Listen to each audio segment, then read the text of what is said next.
안녕하세요. 주식변호사입니다. 주님들과 HLB에 대해서 좀 구체적으로 살펴보는 시간을 갖도록 할 텐데, 주말간에 이제 BCLC 등재가 떴습니다. 근데 이게 지금 국내 언론사에서 보도를 이렇게 하고 있는 그런 언론사가 없어요. 굉장히 좀 뭐 공교로운 상황인데, 아마 이제 주말에 발생을 안 했다라고 하면은 내일 이제 장 중에 또는 뭐 장 초반이나 장 중으로 해서 이 뉴스가 발생되어 거래량을 수반시키는 급등이 나올 가능성이 매우 높은 이 그림을 만들어줄 가능성이 높다라고 보시면 될 것 같습니다. 자, 그러면 여기에서 이제 우리가 중요하게 봐야 될 것은 결국 이 BCLC의 등재는 뭘 의미하냐. 요거를 봐야 되는데 결론만 말씀을 좀 드려보자면은 뭐 하나의 의미를 함축적으로 가지고 있는 게 아니라 HLB의 앞으로의 매출과 상당히 직결되는 부분이다. 이렇게 저는 좀 강조의 말씀을 드려보도록 하겠습니다. 매출.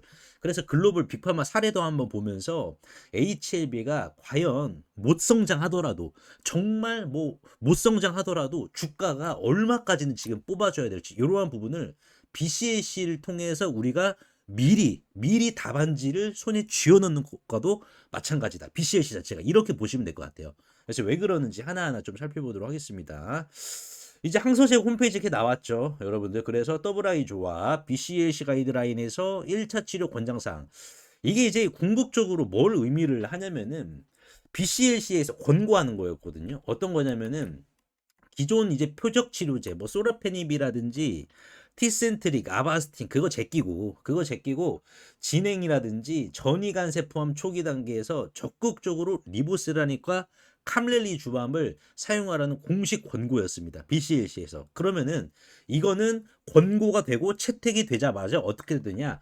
바로 글로벌 가이드라인에 반영이 됩니다. 그러니까 지금 CMC 통과하고 이제 FDA 승인이 나면은 바로 글로벌 가이드라인에 반영이 되는데 일단은 뭐 NCCN 등 주요 암 치료 지침에 바로 등재가 거의 된다라고 보시면 될 것 같아요.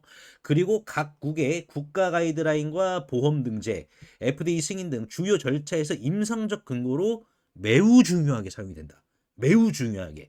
그리고 나서 결국에는 또 이것도 있잖아요. 뭐냐면은 FDA 승인이 이루어지면은 그래도 의사들이 티센트릭 아바스틴 뭐 소라페닙 이런 것보다는 실질적으로 리보와 캄레를 써줘야 되는데 이러한 걱정도 한편은 좀 있었단 말이에요. 근데 지금 BCLC 등재 자체가 또 무슨 말을 의미하냐면은 야 의사들 너네 이제 그거 쓰지 마라 이거예요. 1차 치료로 강력히 권고가 된다라는 겁니다. 즉 의사들이 처방할 때 이 약을 우선적으로 처방해라 라는 뜻이에요. 여러분들. 그러니까 지금 바르셀로나 간암 임상센터가 BCLC인데 여기에서 지금 강력하게 지금 권고를 했다라는 것은 뭡니까? 우리가 책임질 테니까는 의사들 너네들은 우리가 책임진 대로 권고한 대로 그거를 환자들에게 우선적으로 처방해라. 요거예요, 여러분들. 그러니까 이게 이제 HLB 입장에서는 FDA 승인이 곧바로 이루어지고 나면은 점유율 자체가 바로 올라가고 시작을 하는 거예요. 점유율이 서서히 이렇게 우상향을 하는 게 아니라 그냥 점유율 자체가 급등주처럼 바로 이런 식으로 올라가고 시작을 한다라는 겁니다. 그래서 이 BCLC가 이제 뭐 이거 누구나 할 수 있는 거 아니냐라고도 이렇게 우리가 생각을 할 수 있지만은 좀 더 자세히 들여다보면 그런 것도 아닙니다. 뭐냐면은 임상 1상부터 임상 3상까지 도달하는 경우가 전체 100% 중에서는 10% 내외입니다. 그리고 글로벌 다국가 3상에서 통계적 유의성까지 확보를 해야 돼요. 3상에서. 그러니까 100% 비중이 임상 1상부터 시작을 하면은 임상 3상까지 오는 게 10% 내외인데 이 10% 중에서도 통계적 유의성을 확보하는 게 10% 중에서 3, 4%입니다. 그리고 그 중에 BCLC 가이드라인 본문에 1차 치료 권고로 등재되는 양은 이 3, 4% 중에서도 0.5% 미만이에요. 그러니까 200개 중 1개꼴이다라고 보시면 됩니다. 상위 0.5%다. 이거는 비서구권 최초거든요.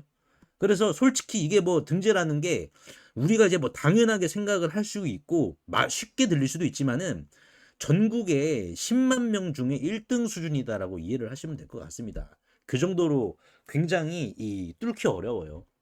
그래서 이게 이제 결국 어떻게 되겠습니까? 이제 주가를 들어 올리는 공매도 세력들의 물량을 땔감으로 활용하라는 적극적으로 활용하는 하나의 좀 촉매제가 될 수가 있는데 이게 이제 등재가 되면은 어떠한 일이 일어나냐? 점유율이 어떻게 올라가냐? 이게 마루타가 있는데 이 마루타가 이제 바이에로닉스의 소라페닙입니다.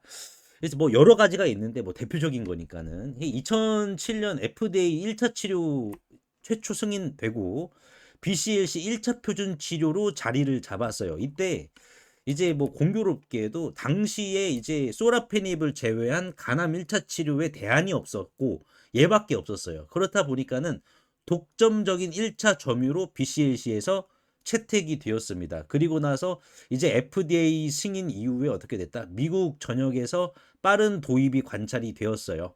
예, 그렇기 때문에 지금 FDA 승인과 BCLC 조합이 1차 시장의 점유율을 사실상 장악하는 수준으로 끌어올린다. 이렇게 보시면 될 것 같습니다.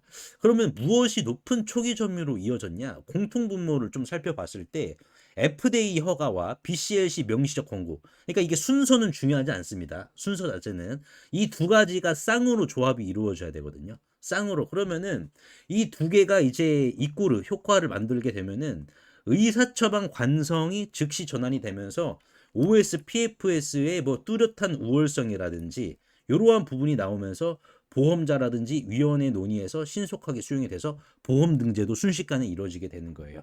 그래서 뭐 RWE 현장 데이터도 뭐 재확인해서 사실상 초기 채택이 표준 사용으로 고착이 된다라고 보시면 됩니다. 지금 이제 HLB 같은 경우에는 요거를 지금 손에 쥐어 넣었으니까는 요것만 이제 나오면 어떻게 된다? 여러분들 결국에는 이 간암 1차 치료제 시장의 주인이 바뀐다. 주인이 바뀐다라고 보시면 될 것 같아요. 자, 그러면 여기에서 이제 우리가 중요하게 봐야 될 게 이제 매출은 어느 정도 나오느냐. 글로벌 기준으로 봤을 때. 이거를 우리가 미리 짚어보는 것도 저는 좋다라고 보는데 시나리오가 크게 보면은 세 가지로 이루어져 있습니다. 그래서 첫 번째 시나리오는 보수적, 느린 채택 가격이나 이게 이제 기준을 중국을 제외한 집계를 좀 했는데요. 미국, 유럽 기타 국가입니다. 그래서 일단은 BCLC 받고 FDA 승인 나왔다라는 전제이기 때문에 점유율을 못 먹더라도 10%는 먹고 시작을 합니다. 10% 자체. 그러면은 이게 연매출 얼마로 귀결이 되냐? 6억에서 12억 달러. 하나로 8,700억에서 1.7조로 귀결이 됩니다. 그리고 이제 뭐 일반적인 시나리오로 봤을 때는 이제 연매출이 12에서 25억 달러, 점유율 20에서 25%, 하나로 따졌을 때 연매출이 1.7조에서 3.6조 정도. 그리고 낙관적일 경우에는 이제 점유율 자체가 30%를 넘기는 시나리오가 되겠죠. 연매출은 2.9조에서 4.3조. BCLC 채택이 매출해주는 실질적인 효과는 의사처방 관성 타파라서 표준 치료 옵션으로 인식이 되기 때문에 초기 도입 장벽이 하락하게 된다. 그러니까 초기 점유율이 올라가게 된다. 그래서 이러한 부분을 우리가 이제 본다라고 하면은 이제 HLB가 로열티도 이제 항서제약에게 줘야 되니까는 굉장히 좀 보수적인 시나리오로 보도록 할게요. 일단은 리보세라닉 같은 경우에는 미국의 어드벤체인이 원 개발사입니다. 그래서 이제 이 회사에서 약을 사와서 직접 개발을 이어나간 거기 때문에 매출이 생기면은 3에서 6% 정도를 어드벤체인에게 사용료처럼 줘야 됩니다. 그래서 이 정도를 지금 줘야 된다라고 보시면 될 것 같고 캄렐리 주먹 같은 경우에는 항서제약에게 순매출의 20.5%를 줘야 되고 특정 매출을 달성하게 되면은 20%를 마일스톤, 보너스처럼 추가적으로 지불을 해줘야 돼요. 그래서 리보세라님의 제조 원가율은 1% 미만, 로열티도 3에서 6%라서 이익률은 90% 이상 나오고요. 캄렐리 주맙은 로열티가 20%라서 이익률은 60%로 나옵니다. 그러면은 보수적 기준, 보수적 시나리오를 우리가 봤을 때 8,700억에서 1.7조였잖아요. 여기 중간값.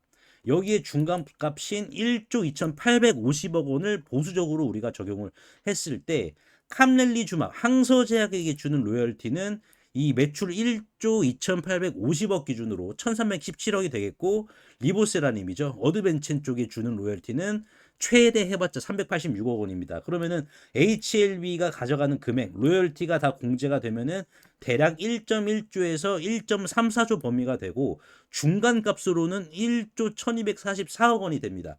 그럼 이게 이제 매출 총이익이 되겠죠. 그러면은 여기에서 잡비 다 빼고 인건비라든지 뭐 마케팅 비용이라든지 이런 잡비를 다 빼면은 영업이익률이 못해도 요 정도도 나오거든요. OPM 자체가. 그러면은 우리가 보수적으로 HLB의 영업이익이 대략 이제 5천억이 나왔다라고 계산을 해봅시다. 5천억. 그러면은 총 상장 주식수에다가 5천억을 나눠주면은 EPS가 나오거든요. 주당 순이익. 그러면 얼마가 나온다? 3,803원으로 주당 순이익이 잡히게 됩니다.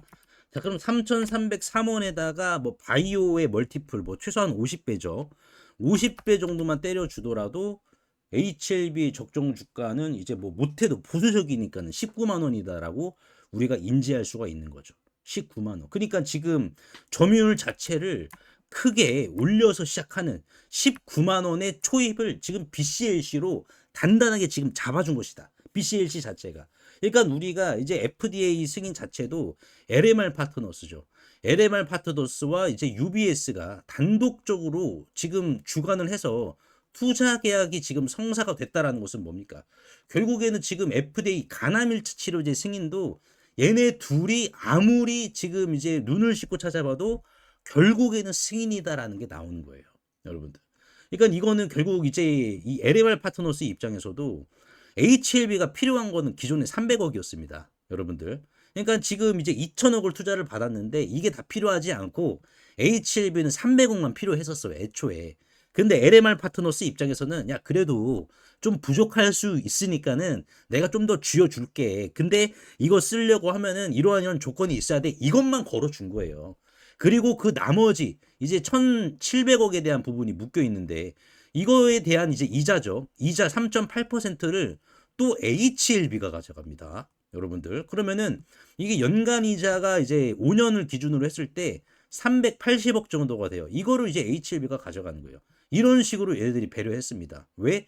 오히려 지금은 LMR 파트너스와 UBS 입장에서 지금 HLB에게 잘 보여야 잘 보여야지 FDA 승인 이후에 어떻게 되겠습니까? 이 둘과 전략적 파트너로 더욱더 깊게 관계가 형성이 되는 거예요. 그래서 UBS가 계속해서 오버웨이트, 스트롱바이 이러한 보고서 계속해서 때려주고 그러면 어떻게 되겠습니까?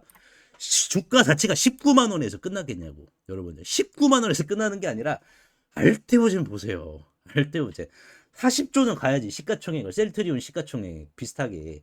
그러면 지금 시가총액이 6조 원이니까는 40조까지 못해도 한 7배 간다라고 쳐봅시다. 그러면 주당 대략 한 30만 원 되거든요.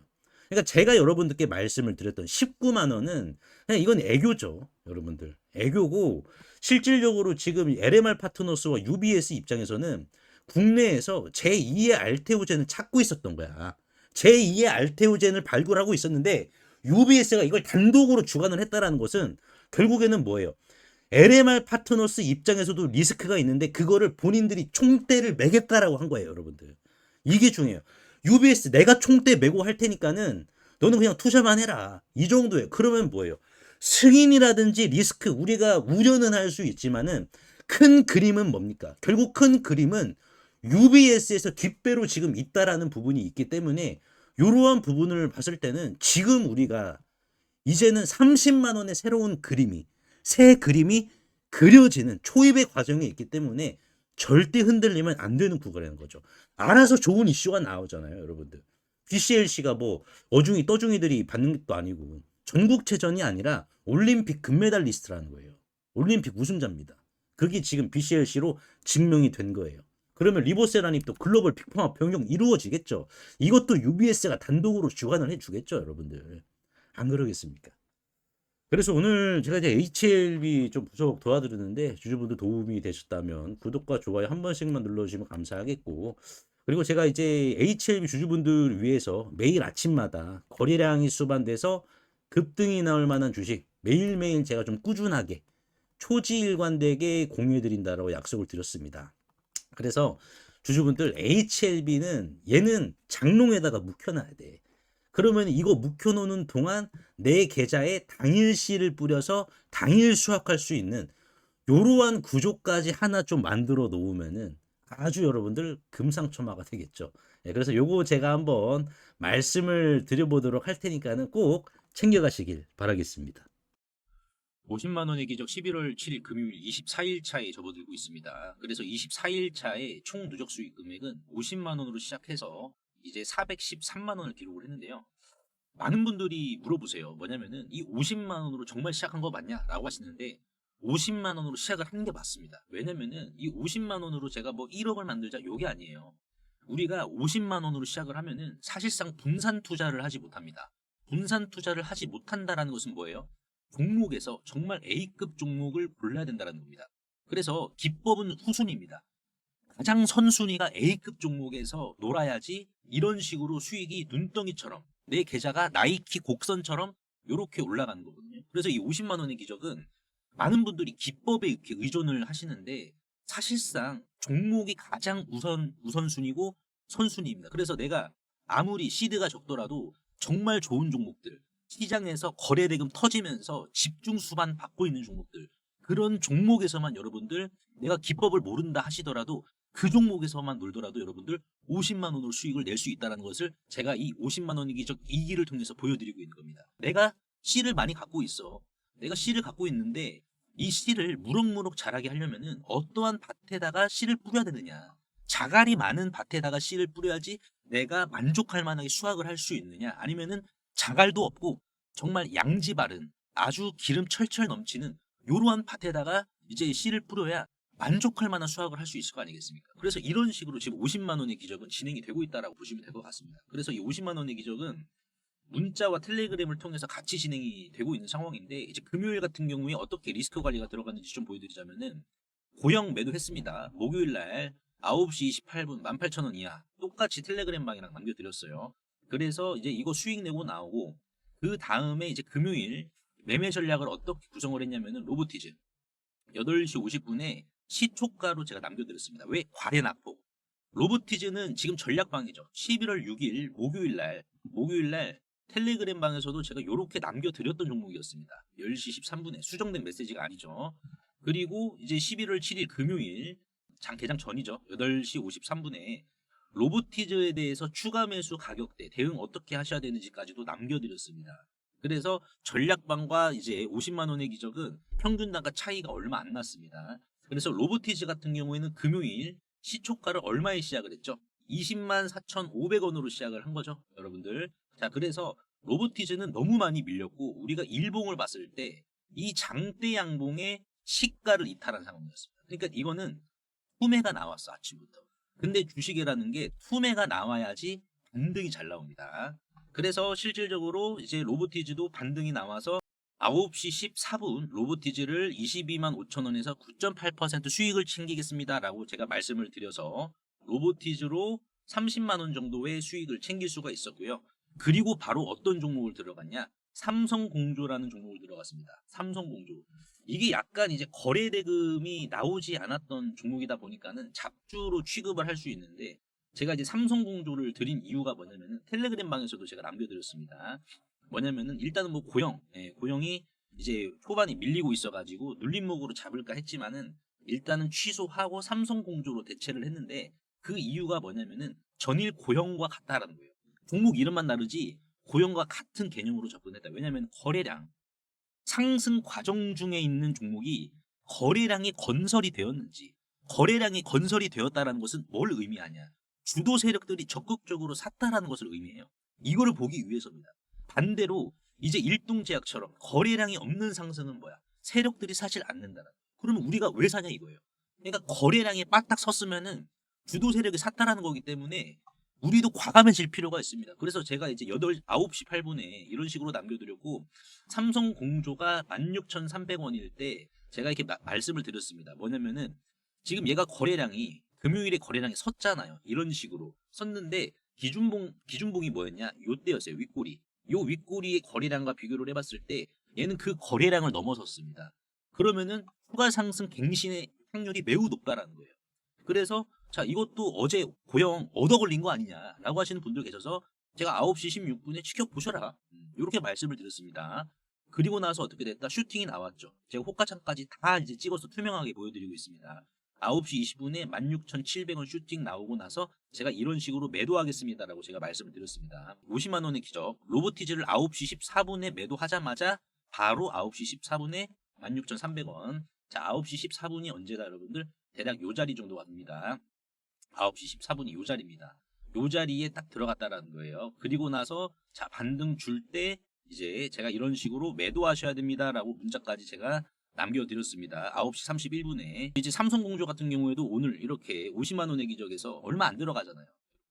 왜냐면은 삼성공조도 오늘 이제 396만 원치 얼마 안 들어간 겁니다. 그래서 4% 수익 나와서 16만 원 이렇게 챙겨간 거고, 그리고 이제 뭐 13일 차에 9시 23분에 드렸던 LS 일렉트릭 10월 23일 목요일 날이었거든요. 10월 23일 목요일 9시 23분 LS 일렉트릭 한번 보겠습니다. 이 구간 이하로 이제 매수 체결이 되었고, 그 이후로 어떻게 됐습니까?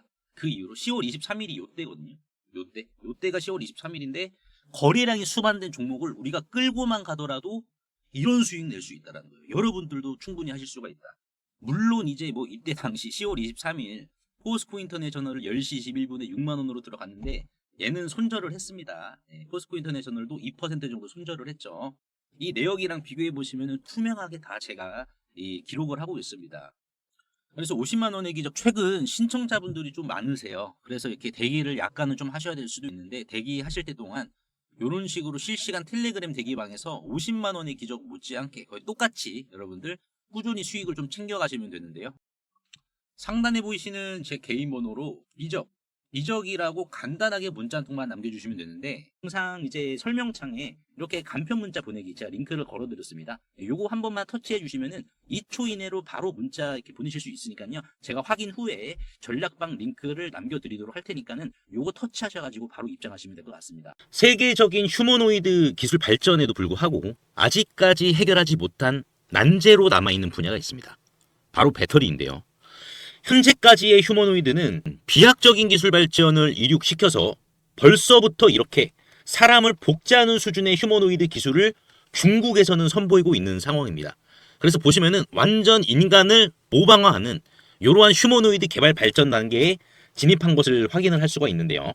하지만 결정적인 문제는 이 휴머노이드 로봇이 20kg 이상의 무게를 상하치 않은 이러한 단순 반복 작업을 하더라도 평균적으로 1시간을 못 가 멈추는 현상이 전 세계 공통적인 문제로 감지가 되고 있고, 이게 이제는 심각한 수준까지 집중 조명이 되고 있는 상황입니다. 현대차가 조 단위를 투자해 인수한 이 보스턴 다이나믹스의 아틀라스 같은 경우 배터리 용량은 세계 최고 수준을 보여주고 있어요. 무려 3700W입니다. 자, 이는 단순히 걷는 정도면 4시간 이상을 구동을 할 수는 있지만은, 자, 여기에서 유리기판이나 엔비디아 실적 발표에서 강조한 이 고도의 추론 작업을 통과한 이 AI, 고도의 AI 반도체를 적용을 시키더라도 무거운 짐을 드는 순간 1시간도 못 가 멈추는 현상이 감지가 되고 있어요. 그리고 이제 테슬라의 옵티머스 이 배터리 용량도 오히려 보스턴 다이나믹스보다 더 적은 2300W이고요. 유비테크의 워커 S1마저 단 2000W시로 배터리 용량이 기술의 한계를 막아버리는 이러한 현상을 생성시키고 있는 상황입니다. 그래서 이 난제 해결사로 현재 이 전고체 배터리가 재차 지금 불씨를 지피고 있는데요. 이는 액체 전해질을 고체로 대체를 한 것이고 화재 위험까지 낮으면서 에너지 밀도가 높기 때문에 대량 양산까지 유리합니다. 그래서 현재 휴머노이드의 최종 난제라고 불리고 있는 이 배터리의 마지막 퍼즐에 적합한 수준이다라고 강조를 하고 있는데요. 하지만 결국 이 전고체 배터리도 이 방전 시간이라는 것은 존재하기 때문에 인류는 오히려 영원한 수명을 가진 불멸의 배터리, 인피니트 배터리를 요구할 수밖에 없는 상황인데요. 그래서 현재 미 항공우주국인 나사와 그리고 테슬라는 이 배터리 수명을 종결을 짓기 위해 유일한 해결책으로 원자력 배터리, 즉 뉴클리어 배터리, 핵 배터리를 제시한 상황입니다. 이 원자력 배터리, 뉴클리어 배터리는 작년 미국의 한인 과학자인 이 권재환 교수님이 현존하는 가장 강력한 원자력 배터리를 개발을 했는데 성공했다라고 밝혔는데요. 핵 폐기물에서 발생한 이 방사성 동위원소를 적용을 했을 시 현존 기술로는 전기를 10% 미만밖에 발생을 못 시켰지만, 이 교수님의 기술을 적용을 시켰을 경우 자 무려 60% 이상의 전기를 만들어낸다라는 이러한 사실이 밝혀져 지금 현재 미국 국방부죠. 미국 국방부의 지원을 받아 상용화를 추진 중인 상황이다라고 보시면 될 것 같습니다. 그래서 이 동전 크기의 이 원자력 배터리, 뉴클리어 배터리는 단 한 번의 충전이 필요 없이 100년 이상의 에너지를 제공을 하며, 그리고 나노와트부터 킬로와트 이상까지 광범위한 전력 생산이 이 동전 크기만한 배터리에서 다양하게 발생이 가능하기 때문에 휴머노이드 로봇의 동시다발적 초대량 양산뿐만 아니라 심지어 우주까지 초과할 수 있는 한계 없는 영역으로 미국 국방성의 주도로 양산 계획이 좀 가속화되고 있는데요. 최근 미국 최대 커뮤니티 레딧에 따르면 이 원자력 배터리는 대량 양산 바로 직전 단계인 파일럿 단계에 진입을 했다라고 밝혔고요. 이마저도 곧 종료되어 양산에 이르게 될 것이다라는 주제가 나와서 한동안 세간의 관심까지 좀 끌었는데요. 하지만 이 해당 기업의 경우 이 핵배터리 본격 양산에 필요한 장비를 개발 전인 2015년부터 공급해왔다는 사실이 외신 뉴스를 통해서 추적을 할 수 있었고요. 놀랍게도 국내에 일찌감치 상장이 된 기업이라는 것을 확인할 수가 있었습니다. 또한 이에 관한 원자력 배터리 반도체 특허까지 이미 한국 원자력 학회에 등록이 되어 있었기 때문에 더욱더 충격이 아닐 수가 없는데요. 실제로 좀 차트를 들어보시면 거래 대금이 없이 앞전의 매물을 가볍게 이렇게 좀 소화시킨 부분을 볼 수가 있습니다. 신고가 상황이고요. 그 전에 앞전 매물을 그대로 삼켜버렸는데요.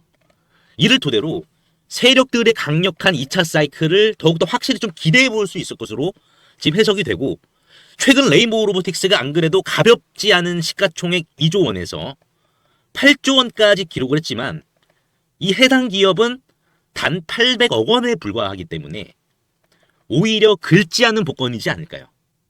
그래서 내가 최근 두산 에너빌리티, 하마오션, 이수 스페셜티 케미컬, 레인보우 로보틱스 등 이러한 주도 테마에서 만족할 만한 수익을 못 봤다라고 하시는 분들은 이제는 아쉬워할 필요가 없이 이 단 한 종목, 긁지 않은 복권주만 여러분들께서 긁으신다면 수익에 대한 고민은 해결되지 않을까요? 하다못해 매수보다 종목 이름이라도 확인하시는 게 여러분들 투자 판단에 있어서 도움이 되지 않을까요? 그래서 대규모 휴머노이드 군단 가속화와 배터리의 최종 종교를 짓는 이 주식으로 여러분들의 큰 부를 만들어 보시길 바라겠습니다. 그래서 상단에 보이시는 제 개인 번호로 핵이라고 문자 한 통만 남겨주시면은 한 분 한 분 공유를 해드릴 텐데, 종목 확인하시는 방법 3초만 투자해 주시면 됩니다. 영상 하단에 더보기란 링크가 있는데요. 여기서 자 터치 한 번만 해주시면은 간편 문자 보내기 링크가 있습니다. 요거 터치만 해주시면은 제 핸드폰 번호를 굳이 칠 필요 없이 3초 이내로 바로 문자 보내기 가능하시니까요. 한 분 한 분 확인 후에 해당 종목의 이름이 무엇인지에 대해서 공유를 해드리도록 할 텐데요. 자, 이 종목 이름이 어떤 것이고, 자, 이를 토대로 매수가 어떻게 잡아야 되고, 최종적인 양산 일정이 어떻게 되는지, 이러한 부분을 공유 드릴 테니까 꼭 한번 확인하시고요. 100% 무료입니다. 이 긁지 않은 복권주, 이 주식으로 큰 부를 만들어 가시길 바라겠습니다.